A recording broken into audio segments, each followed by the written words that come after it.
நல்லா கேட்டுக்கிடுங்க, ஓகேவா? இந்த மாதிரி கட் பண்ணி பார்த்தீங்க அப்படின்னா இந்த மாதிரி மஞ்சள் கலரில் ஆபத்தான கெட்ட கொழுப்பு இருக்குமா இருக்காதா? இந்த மாதிரி ஆபத்தான கெட்ட கொழுப்பை கொஞ்சம் ப்ரோட்டீன் பவுடர் சாப்பிட்டு கரைஞ்சி போயிருமா? கொஞ்சம் ஜூஸ் குடிச்சோன்னே கரைஞ்சி போயிருமா? சொல்லுங்களேன். இல்லை 1 கிலோமீட்டர் நடைபயிற்சி மட்டும் பண்ணணும் இதெல்லாம் கரைஞ்சி போயிருமா? சொல்லுங்கள், யாருக்காவது கரைஞ்சி போயிருக்கா? என்ன முக்கியம்? அப்போ வெயிட்டை குறைக்கணும்னா ஒரே ஒரு வழி மட்டும்தான் இருக்குது. ரொம்ப ஈஸியாக குறைக்கிறது வந்து பேலன்ஸ்டு டயட் மட்டும்தான். வெயிட்டை குறைக்காமல் விட்டோம் அப்படின்னா திடீர்னு பார்த்தீங்கன்னா ஹார்ட் அட்டாக் எல்லாம் வர்றதுக்கு வாய்ப்பு இருக்குது. அதனால வெயிட்டை வந்து ஏன் வாய்ப்பு இருக்குது அப்படின்னா இந்த ஆபத்தான இன்சுலின் ரெசிஸ்டன்ஸ்னால.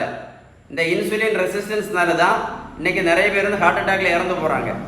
திரும்ப சொல்கிறேன், இந்த இன்சுலின் ரெசிஸ்டன்ஸ்னால தான் இன்றைக்கி நிறைய பேர் ஹார்ட் அட்டாக்ல இறந்து போகிறாங்க.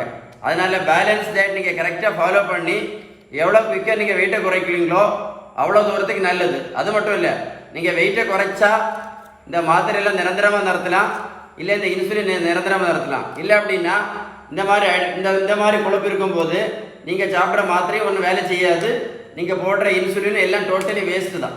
அதனால முதல்ல வெயிட்டை குறைக்கணும். கரெக்டாக இல்லையா? இந்த பெரியவங்களுக்கு பாருங்கள், 42 கிலோ வெயிட் குறைச்சிருக்கேன். 128லேருந்து 86 கிலோ. நான் ப்ரோட்டீன் பவுடர் மாத்திரை ஒன்றுமே கொடுக்கல. நான் கொடுத்தது எல்லாமே பேலன்ஸ்டு டயட் மட்டும்தான். வீடியோ மறக்காம உங்கள் ஃப்ரெண்ட்ஸுக்கு ஷேர் பண்ணி கொடுங்க, நிறைய பேருக்கு யூஸ்ஃபுல்லாக இருக்கும். ஏன் ஷேர் பண்ண சொல்கிறேன் அப்படின்னு, இன்றைக்கி ஹார்ட் அட்டாக்கு முக்கியமான காரணமே இந்த உடல் பருமன் தான். இந்த உடல் பருமன் இருக்கக்கூடிய பேஷண்ட்டுக்கு எல்லாருக்குமே இன்சுலின் ரெசிஸ்டன்ஸ் ரொம்ப சிவியராக இருக்கும்.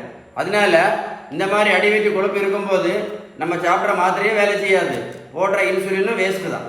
வீடியோ மறக்காமல் ஷேர் பண்ணி கொடுங்க, நிறைய பேருக்கு யூஸ்ஃபுல்லாக இருக்கும். சரியா?